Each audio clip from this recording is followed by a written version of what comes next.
Hi, welcome to Return of the Natives. I'm Isaac McPherson and I'm going to be talking to filmmaker George Earwicker. Hi George, how you doing? Yeah, not too bad, not too bad. So I'll be talking to you about your film Sylvia. Massively, really enjoyed it, was really impressed by it. Thank you. I was wondering, could you just, maybe talk about kind of why you kind of were attracted to take on such a difficult and kind of traumatic subject.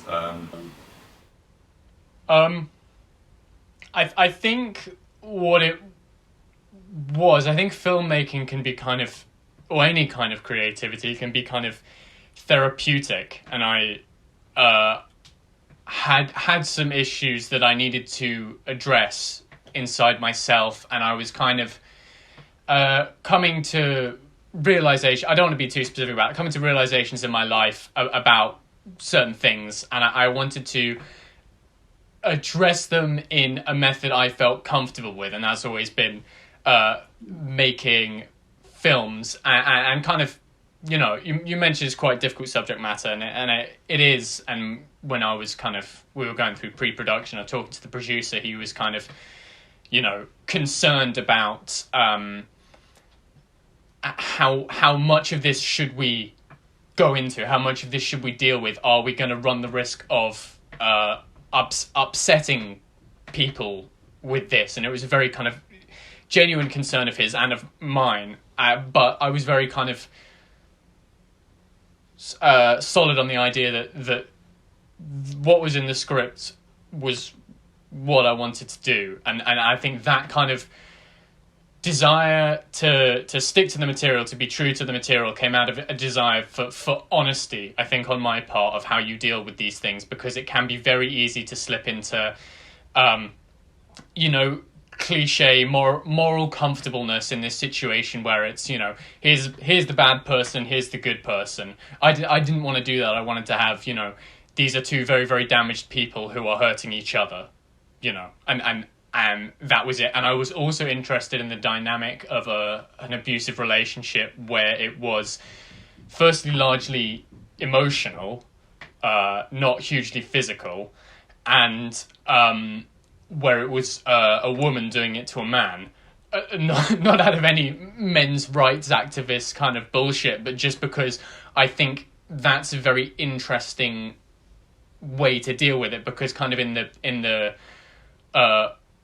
modern perception, it's much harder to have grey morality if it's a man doing it to a woman, because obviously a man is kind of societally a much more powerful figure, so it's very hard to be ambiguous about that abuse of power. Whereas when it's a female character doing it, you can be a little more grey with it. You can be a little more, she's treating him badly, but she is also very, very hurt herself, and this damage she is doing to him is coming from a place of damage of her own. We don't know what it is, but I think you can hopefully tell in the film that she's not happy. She's not a happy person.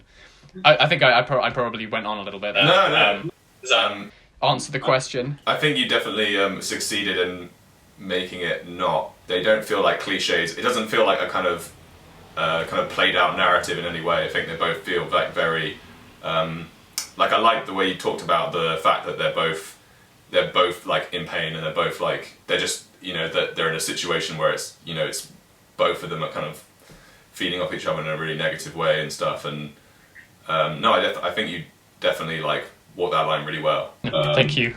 Could you talk about your kind of background in filmmaking and stuff? Like, I think, you went to Falmouth? You go to Falmouth?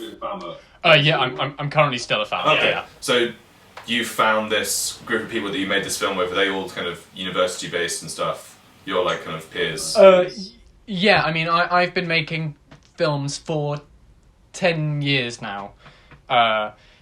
Obviously the ones I made 10 years ago weren't particularly great, but that's kind of when I started getting kind of involved and invested in this sort of thing. And I've been trying to make kind of, at least, my resolution is at least a feature a year. And I think I've been handling that since 2015. So I've been very much kind of tried to constantly keep working, keep learning, all this sort of thing. And going to Falmouth to university to study film was kind of just a natural progression of that, to be in an environment where the focus was making movies, learning about movies, you know. And yeah, so the people who the people who I worked on Sylvia with, a lot of them shared a house with me and were also on the film course. The producer, who's a brilliant producer, he's a lovely guy. This was the last film he ever produced. I think it was such a trying experience on him. He changed courses afterwards. But no, everyone involved was, you know, incredibly talented, incredibly enthusiastic, very, very giving. I mean, we had a great sound designer, Lewis, who did the score as well. We had Christopher, who was the DOP, brilliant photography. You know, that final shot at the end with the train, we had one chance to do that, or we'd have to wait an hour for the next train. And we were just chatting on the platform, and all of a sudden, Alfie, who's the producer, was on the other side of the tracks, and he was supposed to be watching out for the train. And all of a sudden, he's panicking. So we had to get everyone in position as the train was coming towards us. And just off the fly, he, you know, went straight into this elaborate maneuver. Didn't get himself reflected in the train. Got the shot. Beautifully got the shot even. So that just speaks to his prowess as a DOP. And then we had, great support. Tiger Lewis was gaffing. He did a great job. He was very, very patient with us because a lot of the setups took a very long time. Nathan, who was second AC, brilliant, very, very highly organised. You know, he was probably the most professional out of all of us, but he was a little older. Izzy, who did production design, brilliant. She's lives in my house with me, and she was absolutely fantastic with it, and was very patient with us as well, because she obviously had, again, with the setups, took forever and we were always messing things up, so she was she was very good about that. And yeah, I mean, also the actors as well, who aren't film students, they're acting students, and I think you can tell because they are two, you know, immensely talented people. That final shot is absolutely stunning, like, and his performance as well is like, that's a real moment, like, I find it crazy that was like a spontaneous camera movement, because it's just so, like, definitely, like, incredible. Yeah, well, you know, it wasn't just kind of, we arrived at the train station and I was like, yeah, Jacob, at some point, you know, you're going to have to scream in front of the train. We had rehearsed it, you know, several times. We had a kind of rehearsal session in the morning where we would just be, in a theatre space, and he'd be standing over and go, all right, Jacob, train. And he just stood in the middle of the room and screamed. And we just did that over and over again to get a kind of the meter of it right, which I think is why he could go into it. But then also, Rivka is absolutely phenomenal. There's a couple of bits where she just, there's a lot of looking in the film, I don't know if you know, but she just looks at him and she's got this kind of fire and fury in her eyes, and it's quite scary. But she's as far from that character as you can imagine. She's very, very, very, very lovely, and I've been working with her since I first got to Falmouth, and I think I've worked with her on every film I've done there. And I'm trying to keep it up. I've got one more film, so I need to find a small role to put her in, so we have a clean run. Yeah, no, I totally see the appeal, and, you know, when you do a film like that's, you know, really, like, that successful and, like, works so well, and you really want to just stick with those same people again to an extent, you know, because, you know, they, you know, work really well and everyone meshes, and exactly, yeah. The film has, like, a really good, like, style. Like, I really love, like, the visual, like, kind of angle you did on it, and just, like, the sort of atmosphere is brilliant. And, like, could you just maybe talk about a couple of your stylistic influences, kind of where you wanted to go in terms of, like, the mood originally, and, you know, how you think that how maybe that has changed in the course of production or whatever. I'll talk about what we were kind of going for first, and then I'll go into who I was inspired by. The idea was, with a lot of the camera work, with the exception of the psychiatrist scene is we wanted it all handheld because we wanted to have this kind of volatility to it, this idea that, there's a slight unsteadiness. In the psychiatrist room, we had the thought that, okay, he's holding himself together here. He's having, he's using all his might to try and give off the appearance of, hey, I'm actually fine, so we're going to go for the tripod for this. But everything else, it was like, we needed that volatility, that wildness. I'm trying to think. When we shot everything, we tried to do it in kind of long takes so we could let the actors properly perform. We didn't want to do itty-bitty, a line here, a line there. We wanted to do kind of, the whole scene and have the camera in there, almost like more like almost filming a play. Not quite, because obviously there is the question of framing and all of that, and it was very much cinematic, but kind of giving the actors room to perform was very much at the forefront of my mind there, and kind of being unflinching when it comes to emotional pain and distress was another element of kind of what I want to do is not, when things get a little too much, I'm not going to cut to the next scene. I don't want to do that because that's dishonest. I want you to see him, holding her on the floor, saying I love you, I love you, I love you over and over again, for longer than you would want to see that.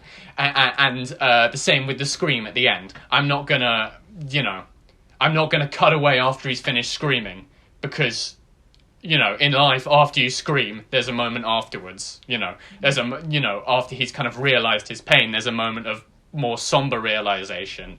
He's kind of let it all out, and now he has to cope with, okay, what's next? And the same with the psychiatrist scene. We hold that take on him doing his speech. I think it's about 2 minutes, just locked off there. You're right in his face, way closer than you would ever be to anyone, so you can see everything that's going on there. You are there with him. We wanted to hold that. We didn't want to take you away from that very intimate, painful place that you're in. We're not going to give you an easy out. We're not going to... We're just going to make you watch it. We're going to make you feel every minute of it, at least hopefully, make you feel every minute of it, so that you can be submerged in what it feels like to be him. And I think having those kind of longer takes in very, very intimate, like you said, claustrophobic, tight frames on people is important. And all of those ideas are ideas primarily from probably my biggest influence, definitely on this film, but maybe in general, which is Steve McQueen, a British director who made Hunger, Shame, 12 Years a Slave, Widows, recently did the Small Axe series. All, he's... How many films has he done? 9? He's about 9 for 9 on masterpieces. He's a genius. Especially for this one, Shame. If you've seen the film Shame, you'll be able to... You'll see kind of how heavily... inspired, shall we say, some things were. And what he does that we wanted to do is that same kind of unflinching attitude. He's not going to cut away when things get too tough. When there's the kind of the Patsy scene in 12 Years a Slave with the horrendous whipping sequences. He's not going to say, okay, Epps raises the whip, and we're going to cut to later in the billet where she's nursing her wounds. No, you're going to watch this because this is important to understanding the reality of these people's lives, and that makes this film all the more powerful. He does it in Shame as well, and I'm not sure if this was a conscious influence, but in Hunger there's this great long conversation scene. It's like 17 minutes long, and he just holds this wide angle on these two guys as they talk to one another, and just that kind of use of real time, unvarnished, watching these guys live and talk gets you into their headspace, I think, more quickly and easily than anything else. And I think it was important for this film that we were in his headspace, that we understood him and felt the pain that he felt. Otherwise it's going to be boring when they just sit on the sofa for 2 minutes. We need to have an emotional resonance there, and that's something I tried to do with those longer takes. And then My second influence, he's not a filmmaker, he's a playwright, Harold Pinter, because of his use of silence and beats and pauses. Previously, I've been a very kind of dialogue-based writer. I like to write big, long things of dialogue, which I also did in this one for the big speech. But aside from that, I wanted this film to be kind of...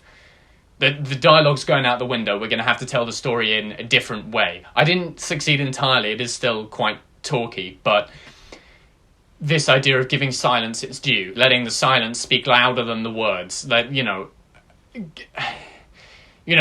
the example would be this scene on the kind of the couch, the second scene in the picture where they talk on the couch. It goes quiet. And then they talk very quietly to each other. That's a page in the script. There's, it's something like 2/3 of a page of dialogue, a little bit of screen directions at the bottom. That's it, So in kind of regular circumstances, that's a minute of screen time. Not here. The dialogue is about 30 seconds.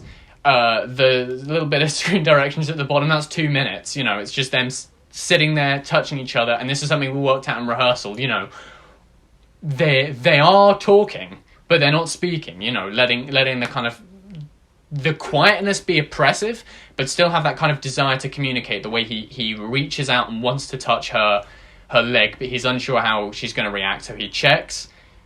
He checks for her response. You almost look at it as a dialogue scene. He's saying, "Is this okay?" She doesn't say no, so he takes the plunge and he touches her leg. He looks at her again. "Are you okay?" Again, it looks like we're all right. And then he goes up her. He's trying to touch her face.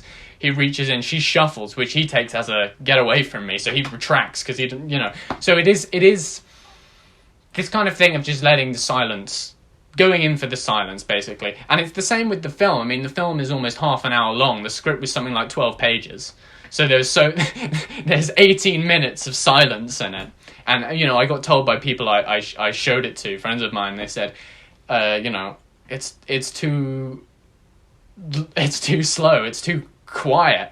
And the guy who told me this is a big fan of Bela Tarr.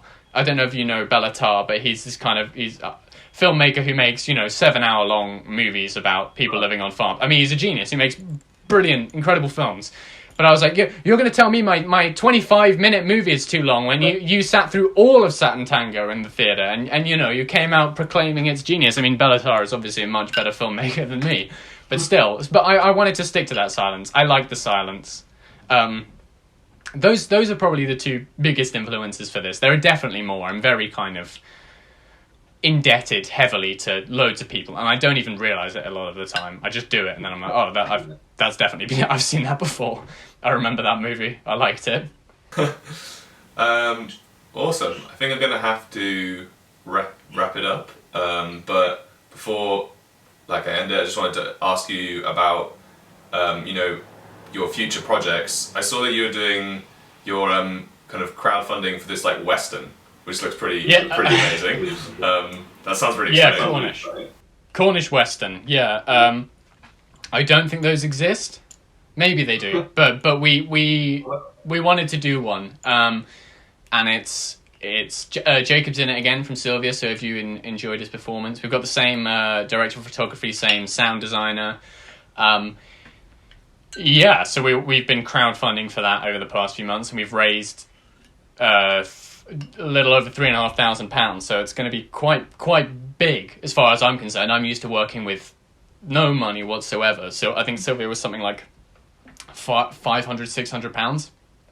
So hopefully it's going to be fun, and we're going to be hopefully shooting in March. But that's kind of very much up for debate. Just trying to sort things out COVID-wise, but I'm very much looking forward to it, and keep an eye out for it. It should be really good if we don't drop the ball terribly. No, I'm sure you won't. It looks really cool. Just from there's a little previs kind of Kickstarter video, isn't there? And even from that, I was like, yeah, this has got the potential to be really interesting. Well, thank you very much. Yeah, hopefully. Yeah, cool. Well, thanks for everyone for watching the film. Yes, thank you. I hope you enjoyed it.